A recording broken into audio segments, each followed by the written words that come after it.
হৰে কৃষ্ণ মই আজি দেওবৰীয়া যেটো আমাৰ প্ৰহ্লাদ কিচ্ছৰ অনুষ্ঠান তালৈকে তোমালোকক স্বাগতম জনাইছো মোৰ সকলোৱে মৰম আদৰ স্নেহ গ্ৰহণ কৰিবা আজি তোমালোকক এটা খুব সুন্দৰ গুৰু আৰু শিষ্যৰ মাজৰ সম্বন্ধৰ সম্পৰ্কে কম খুব মনোযোগ দি শুনিবা আৰু তাৰ পৰা তোমালোকে কি শিক্ষা পালা আমাক জনাবা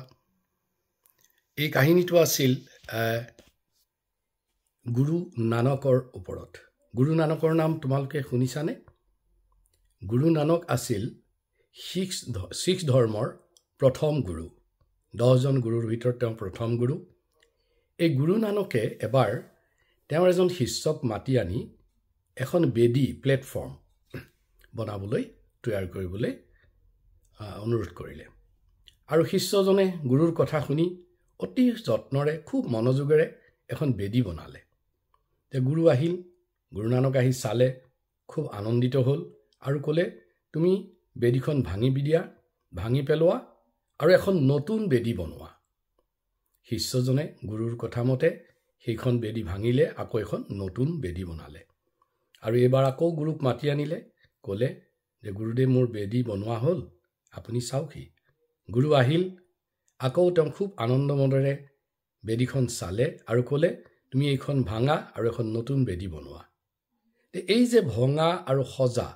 এই প্ৰক্ৰিয়াটো বহুত বাৰ চলি আছে বাৰে বাৰে শিষ্যই বৰ যত্নৰে আগ্ৰহেৰে মনোযোগেৰে বেদীখন বনাই আৰু গুৰুৱে আহি তেওঁক চাই পেলাই সেইখন ভাঙি পেলাব কয় এই কথাটো দূৰৰ পৰা আমাৰ গুৰু নানকৰ পুত্ৰই লক্ষ্য কৰি আছে তেওঁৰ নাম আছিল শ্ৰী চান্দ গুৰু নানকৰ একমাত্ৰ পুত্ৰ তেওঁ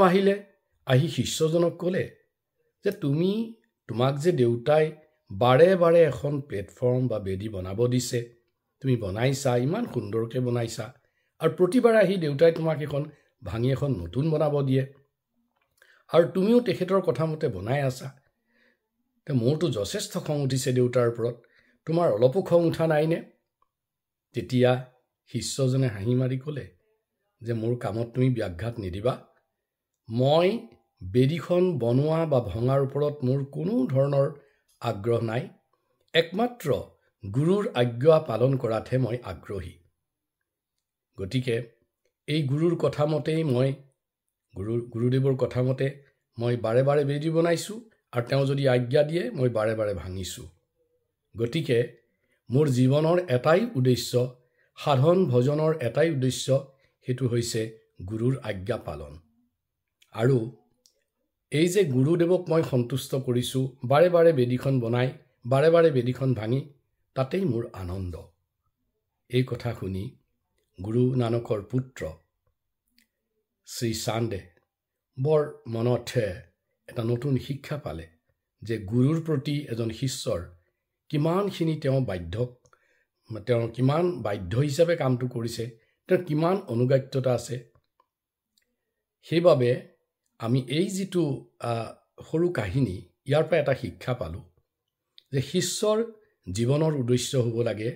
গুৰুৰ প্ৰীতিবিধান অৰ্থাৎ গুৰুদেৱৰ আনন্দৰ বাবে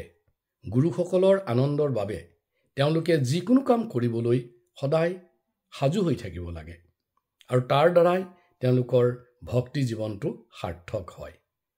গতিকে এই আছিল আজিৰ এটা চমু কাহিনী তোমালোকে এই কাহিনীটো ভালকৈ আকৌ শুনিবা আৰু ইয়াৰ পাছৰ যিটো আমাৰ দেওবাৰ তাত তোমালোকক কিছুমান সৰু সৰু কুইজ প্ৰশ্ন কৰা হ'ব হৰে কৃষ্ণ